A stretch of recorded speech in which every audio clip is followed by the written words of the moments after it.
Estás escuchando un nuevo capítulo de Tras Hegel, donde Maki y Néstor te acompañarán a leer e interpretar la fenomenología del espíritu, una de las obras más ambiciosas de la filosofía. Y es que entre no saber nada y saberlo todo, ellos saben algo.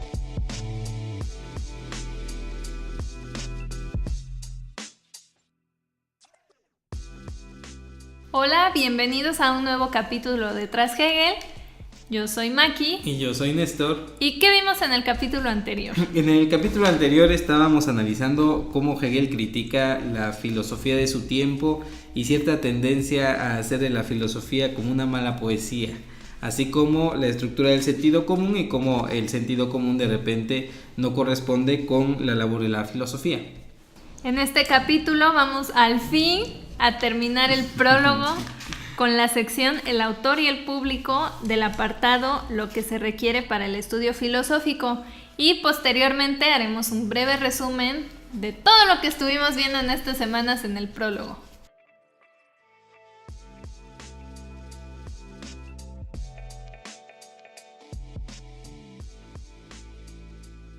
Creo, sin embargo, que si a veces, por ejemplo, se ha cifrado la excelencia de la filosofía de Platón en sus mitos carentes de valor científico, también ha habido épocas a las que ha podido llamarse incluso épocas de entusiasmo exaltado, en que la filosofía aristotélica era apreciada en razón de su profundidad especulativa.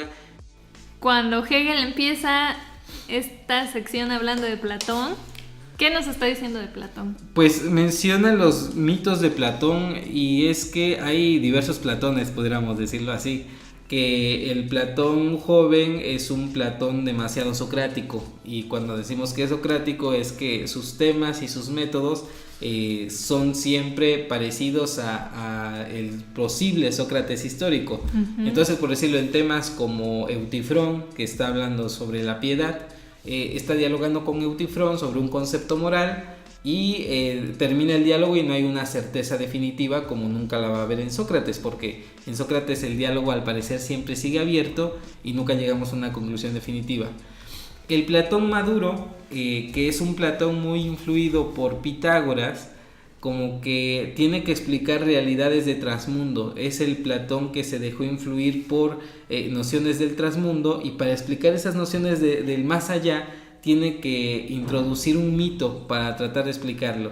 Entonces el mito es un cuento, el mito es una narración, pero desde una perspectiva filosófica tajante como la que Hegel nos está proponiendo, el mito te medio explica, pero se queda en mito, se queda en cuento.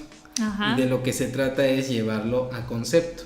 Entonces acá Hegel hace la comparación entre dos tipos de Platón. El Platón de los mitos piensa en el Fedón, piensa incluso en el mito de la caverna, en la alegoría de la línea, porque las palabras no le alcanzan. ¿El del carro alado? El del carro alado, el mito del anillo de Gigés que se vuelve invisible.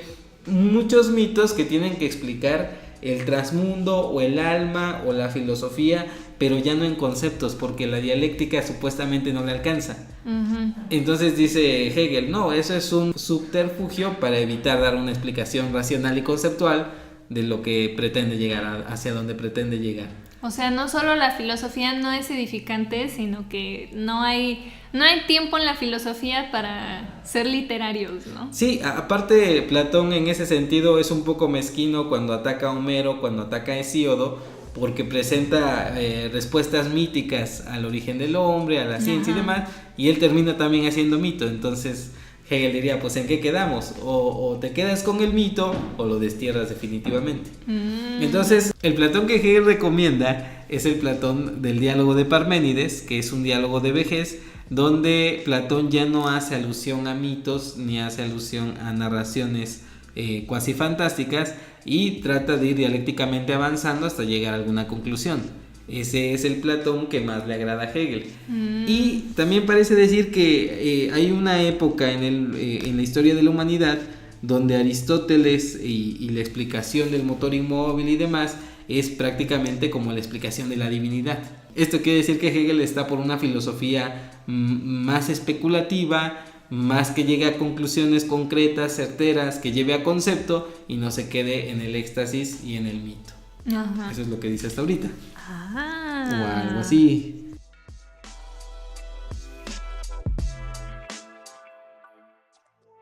Debemos estar convencidos de que lo verdadero tiene por naturaleza el abrirse paso al llegar su tiempo.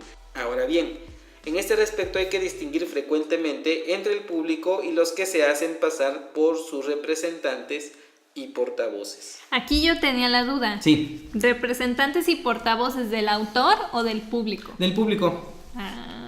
Aunque nosotros pudiéramos extrapolarlo y decir también del autor. En el caso concreto de lo que Hegel está diciendo, me parece que se refiere a los que hablan por el público en general, porque hay un movimiento que se llamaba la filosofía popular.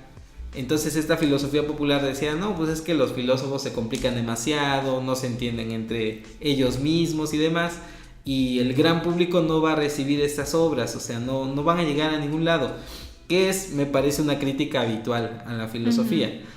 Hegel está diciendo que en realidad el público es más inteligente de lo que sus representantes puedan pensar. Ya. Y que con qué derecho ellos hablan acerca de la filosofía. Lo que sucede es que mientras más abaratas, podríamos decirlo así, el contenido filosófico, de repente también terminas por no decir absolutamente nada. ¿Qué es lo que decíamos en el capítulo anterior? Sí. Que una cosa es que la filosofía sea compleja porque su contenido es complejo, y otra querer pues hacerla más difícil de lo que ya es. Claro.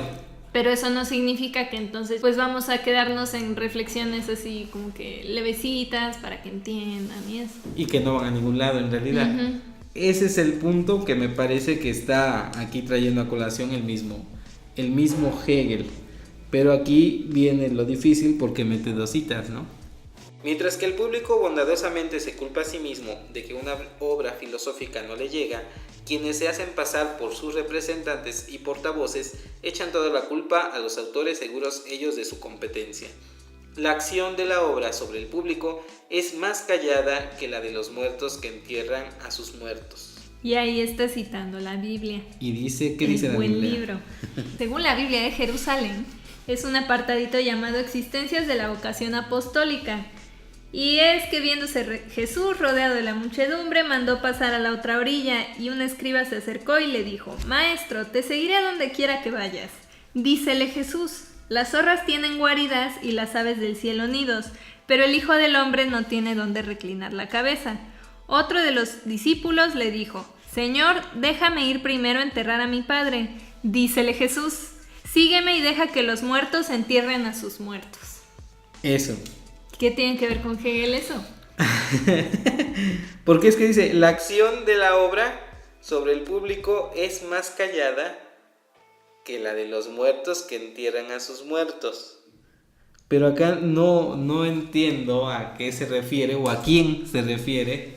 Me parece que lo siguiente puede ser, la siguiente cita es más entendible. Digo porque en esta, o sea, el punto Jesús. es que un discípulo le dice a Jesús: oye, pues ahorita voy contigo, dame chance de enterrar a mi papá. Y entonces Jesús le dice: tú vienes conmigo y los muertos que entierren a sus muertos. A lo mejor se refiere a que los muertos, digamos, quienes no conocen la buena nueva, Ajá.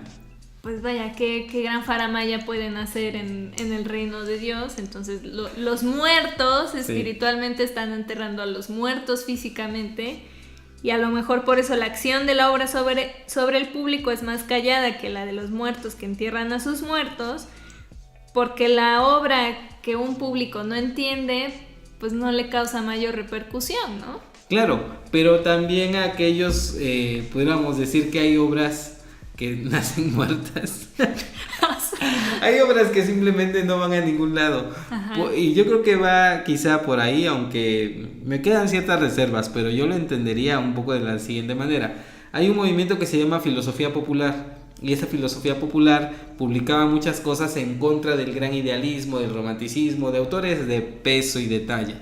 Entonces, repetía yo, como ponía un ejemplo, Christian Garbe criticaba a Kant, le decía que todas sus tesis no se entendían y demás. Y leer a Kant es complicado. Sí. Pero resulta que ahorita, 200 años o lo que llevemos después de eso, seguimos discutiendo de Kant, seguimos debatiendo con él, seguimos hablando de Hegel. No así estamos debatiendo con la filosofía popular. Ya. Entonces, repito, hasta dónde tiene impacto estos que supuestamente se asumen como filosofía popular. Y entonces es como la acción de los muertos que entierran a sus muertos, que supuestamente son sus representantes, pero en realidad no son sus representantes, porque el público siempre es más inteligente de lo que ellos suponen. O al menos eso lo sugiere un poquito más la siguiente idea. Ajá. No te voy a dejar ir a la siguiente idea. Pudiera ser entonces que en este caso los muertos que entierran a los muertos son los portavoces del público. Sí. Que podrán hablar y decir y lo que sea, pero pues a final de cuentas ahora sí que el público es el que manda. El público es el que manda y el público es el que sabe determinar en última instancia qué libro o qué tesis o qué autor vale la pena y qué libro, qué autor y qué tesis no. Como esa idea que siempre decimos, es que la música de antes era mejor, ahora pura basura y eso, que puede ser verdad. Sí, de hecho. Pero también una explicación que dan es, bueno, a lo mejor alguien que nació en los 90s, como yo comprenderé. Sí. Si digo, no, la música de los 60s era lo máximo y no sé qué, pero es porque a mí ya me llegó como que seleccionado. Claro. Lo mejor de la música. Interesante, ¿no? Muy interesante el ejemplo, sí. Me parece que esa es la idea. No del todo. Si ustedes hicieron otra interpretación de la Biblia y de Hegel, Háganosla por favor, saber. háganosla saber, porque sí batallamos bastante con esto. Y ahora sí, vamos a la idea que sigue. La siguiente idea también vino con una cita y es lo que yo trataré de argumentar a favor de mi interpretación. Dice: y si hoy la penetración general se halla más cultivada, si su curiosidad es más vigilante y su juicio se determina con mayor rapidez, de tal modo que los pies de quienes han de sepultarte se hallan ya a la puerta, de esto hay que distinguir no pocas veces la acción más lenta que va rectificando la atención captada por aseveraciones imponentes y corrigiendo las censuras despectivas para entregar así, al cabo de algún tiempo, a una parte del mundo de los suyos, al paso que los otros, tras el mundo de sus contemporáneos, carecerán de posteridad. Amén. Amén, por supuesto. Porque aquí Hegel, cuando dice los pies de quienes han de sepultarte se hallan ya a la puerta, de acuerdo a nuestra edición de Fondo de Cultura Económica, nos llevan a Hechos de los Apóstoles, capítulo 5, versículo 9. Sí. Pero este es un pasaje que habla del fraude de Ananías y Zafira. Sí. Que dice, un hombre llamado Ananías, de acuerdo con su mujer Zafira, vendió una propiedad y se quedó con una parte del precio, sabiéndolo también su mujer. La otra parte la trajo y la puso a los pies de los apóstoles. Pedro le dijo: Ananías, ¿cómo es que Satanás se adueñó de tu corazón para mentir al Espíritu Santo y quedarte con parte del precio del campo? ¿Es que no era tuyo mientras lo tenías y una vez vendido no podías disponer del precio? ¿Por qué determinaste en tu corazón hacer esto? No has mentido a los hombres sino a Dios. Al oír Ananías estas palabras, cayó y expiró. Como nosotros cuando escuchamos hablar de Hegel, ¿no? Y un gran temor se apoderó de todos cuanto lo oyeron. Se levantaron los jóvenes, le amortajaron y le llevaron a enterrar. Unas 3 horas más tarde, porque detalles, entró su mujer que ignoraba lo ocurrido. Pedro le preguntó: dime, ¿habéis vendido el campo en tanto? Ella respondió: sí, en eso. Y Pedro le replicó: ¿cómo os habéis puesto de acuerdo para poner a prueba el Espíritu del Señor? Mira, aquí a la puerta están los pies de los que han enterrado a tu marido. Ellos te llevarán también a ti. Al instante ella cayó a sus pies y expiró. No se andaba con cuentos, ¿eh? Sí, o sea, Pedro decía: te vas a morir, te mueres. Caes en el momento. Cuando entraron los jóvenes la hallaron muerta y la llevaron a enterrar junto a su marido. Un gran temor se apoderó de toda la iglesia y de todos cuanto oyeron esto. Fin del pasaje. ¿Qué tiene que ver esto con Hegel? Yo creo que en este caso San Pedro es el tiempo. O sea, así como es tajante y dice Pedro, tú te vas a morir y te mueres. De la misma manera el tiempo es quien termina por decir, vale la pena y no. Entonces por eso esta cuestión de que para los contemporáneos puede haber juicios demasiado errados y equivocados con respecto a quién le ponemos un altarcito y demás, pero pasa el tiempo y no pasa nada con ese autor porque en realidad no dijo nada. Y entonces Hegel, hay que decirlo que Hegel desde su modestia en ese momento histórico donde no era conocido, donde está publicando en 1807 y hay otros autores y él no figura para nada. Como nosotros. Tremendo cebollazo, ¿no? Hegel dice, no, es que el tiempo a final de cuentas determina quién va a durar en la posteridad. Y entonces ya aquí están quienes te van a enterrar a ti, tú famoso pensador que ahorita publicas y publicas. Sí, pero el tiempo es el que determina y antologa las mejores obras. Creo que va por ahí. Pero qué curioso, ¿no? Que Hegel, para decir estas dos ideas, se sirva de pasajes bíblicos. Sí. No, o sea, en un autor que nos dice, por favor, no estén citando a cada rato. O sea, que las citas que él decidió poner en el prólogo de su obra sean estas, que va uno a la Biblia y dice así como de, ¿qué tiene que ver esto con lo que dijo Hegel? Que aquí por eso me queda una duda, que es duda, no es aseveración, pero primero es duda por lo siguiente. Hegel tiene un conocimiento muy fuerte de la Biblia porque él estudió para pastor protestante. Cosa que nosotros no tenemos. Por supuesto, no, porque nosotros no estudiamos para nada de eso. Él conoce muy bien la Biblia o conoce ciertas versiones y ciertas interpretaciones de la Biblia. Segundo, yo creo que hay un contexto de autores y de vínculos y de palabras y de lenguajes que de repente pueden estar inmersos en un texto como este y que son referencias y alusiones personales a alguien por algún motivo. O sea, chistes internos de Hegel. Chistes internos, comentarios así como que directos, pero que no se entienden porque no eres parte de la bolita. Ajá. Entonces, por eso a ti que tú eres religioso te voy a hablar con un lenguaje que te diga algo a ti. Ajá. Entonces me parece que pudiera ser también el motivo por el cual en ese apartado concreto introduce dos citas de la Biblia. Pudiera ser. Pero esto es más una duda. Y aquí es donde nuestra interpretación se ve limitada. Así que Muy, si hay muy alguien limitada. que nos escuche allá afuera en el mundo Y que nos pueda contestar cualquier cosa respecto del podcast en general.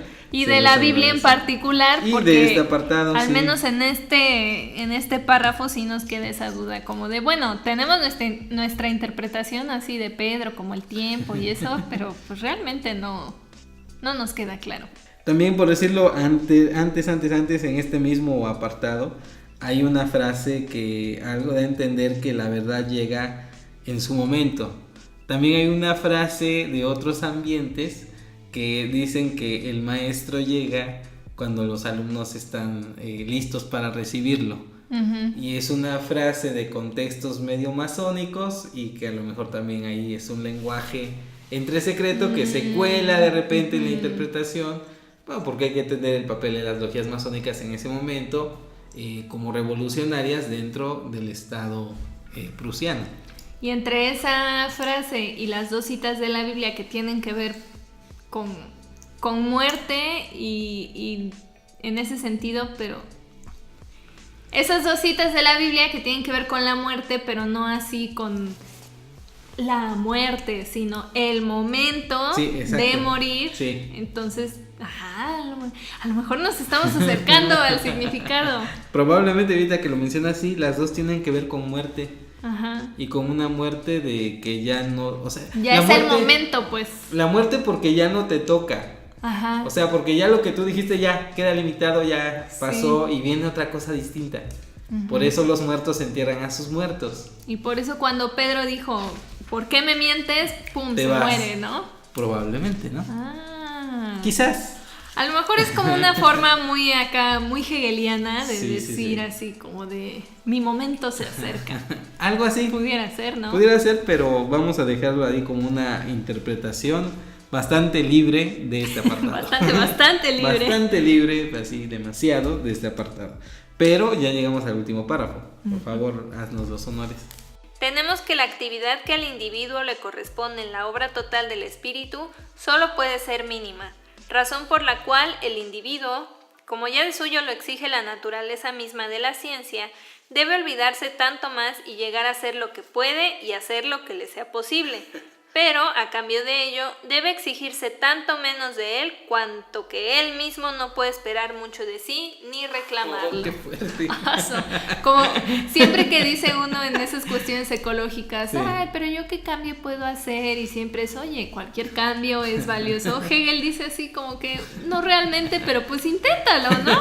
En realidad no puedes cambiar nada. Ajá, pero pues bueno, mira, si te hace feliz, adelante. Bueno, este párrafo sí le da razón a un Kierkegaard o un Schopenhauer que reaccionan furibundamente contra Hegel el totalizante, ¿no? Porque acá lo individual queda supeditado, olvidado, coartado, y lo que se subraya es lo total. Ajá. Porque al final de cuentas, y Hegel me parece que tiene razón en parte, tú no eres individuo aislado, tú no eres individuo alejado de tu tiempo, alejado de tu aquí y ahora. Uh-huh. Y esta cuestión del espíritu, Hegel va a explicitar estas relaciones que me constituyen y te constituyen siempre en relación.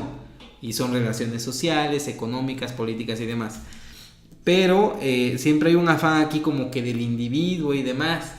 No sé hasta qué punto alguien pueda realmente mantener una filosofía individualista y egoísta a riesgo de perder lo humano. Porque como dijera el mismo Aristóteles, los que viven solos o son animales o son dioses. Pero el ser humano le corresponde vivir siempre en comunidad. Sí. Y eso es algo que Hegel nos está subrayando aquí. Vaya manera de terminar el prólogo. Sí, ¿y ya? Y ya terminamos se el acabó. prólogo al fin. Y con esto se acaba el prólogo. Después de 13 capítulos, al fin acabamos el prólogo. ¿Y qué nos tiene que quedar claro de todo lo que hemos estado hablando? ¿Qué nos tiene que quedar claro primero de la sección El autor y el público? Nos tiene que quedar claro que la obra filosófica que nos presenta Hegel, primero, según Hegel obviamente, llega cuando tiene que llegar. Y la tiene que entender quien las tiene que entender. Vaya, pues qué conveniente, ¿no? Sí, y que el público al que está dirigido, bueno, sí requiere de cierta formación filosófica porque de eso trata el apartado. Uh-huh. Lo cual no significa que una persona interesada en un mundo que cada vez está más cultivado pueda llegar a entender las tesis de Hegel. O eso es lo que, al parecer, lo que nos está diciendo. Y hay una crítica bastante explícita, me parece a mí, de un grupo que se presenta como los representantes del público. ¿Y qué nos debe de quedar claro acerca del prólogo, Maki? En el prólogo, como homilía, tenemos 4 partes. Al principio hablamos de las tareas científicas del presente, es decir, Hegel hace su recorrido histórico de cómo está el estado de la ciencia, del saber, que se ha regresado mucho a esta idea de lo arracional, no digamos irracional, sino que no se debe... Vaya, que no se le mete mucho coco a la ciencia, ¿no? Sí. ¿Y qué es lo que estamos buscando? Luego, en el segundo apartado, el desarrollo de la conciencia hacia la ciencia, nos habla del esfuerzo que tiene que hacer esta conciencia para, valga la redundancia, tomar conciencia de sí misma y poder llevar a cabo de forma óptima este devenir. Así es. ¿No? Sí. Y darnos cuenta de que el proceso es doloroso y que es un proceso de cambio, que no es así nada más de, ahora todo va a ser más fácil cambiando mis perspectivas, sino como todo cambio, un cambio de conciencia cuesta. Implica dolor. Y duele. Claro. Y entonces Hegel dice en el apartado 3, bueno, el conocimiento filosófico, ¿en qué se va a enfocar? Nos habla de lo verdadero y lo falso como 2 momentos del conocimiento. Sí, a final de cuentas buscamos la verdad, pero no por eso nos vamos a deshacer de la falsedad, porque todos los momentos son importantes. Así es. Nos habla también de que la filosofía no puede pretender ser como otras ciencias, porque a final de cuentas la filosofía, para ayudar a la conciencia a llegar a esta autoconciencia, se sirve del concepto, que en este caso es la realidad, porque el concepto que hace representa la realidad, ¿no? Por supuesto. Entonces, si la realidad siempre está cambiando, la filosofía se enfoca en esta realidad siempre cambiante y no en teoremas o en datos o métodos, etc. Y a final de cuentas nos dice, bueno, ¿qué se requiere para el estudio filosófico? Comienza el apartado diciéndonos, o sea, se lo saca del camino rápido, diciendo que se necesita la especulación, es decir, volver sobre sí mismo transformarse incluso en el conocimiento. Sí, o sea, no somos los mismos antes ni después de conocer, ¿no? Y pues engloba toda esta idea del cambio, la historia, el conocimiento del cuerpo, lo que sea, todo está en constante devenir, en cambio. Así que pues no podemos cambiar, que las cosas cambian y hay que darnos cuenta de ese cambio para entender el mundo. Y entonces ya que se sacó eso de la manga, ya nos dice que pues nos sentimos muy acá, que nos sentimos que ya lo sabemos todo, pero que le bajemos 2 rayitas, ¿no? Sí, obviamente que esto es apenas un panorama muy general de lo que se propone Hegel.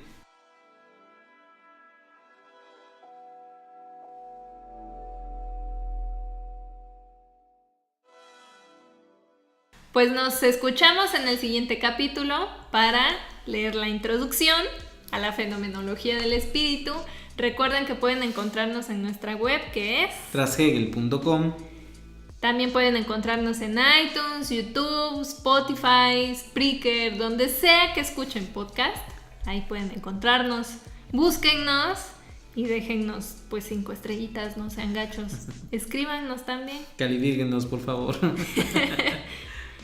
Yo soy Maki. Yo soy Néstor. Hasta entonces. Nos vemos.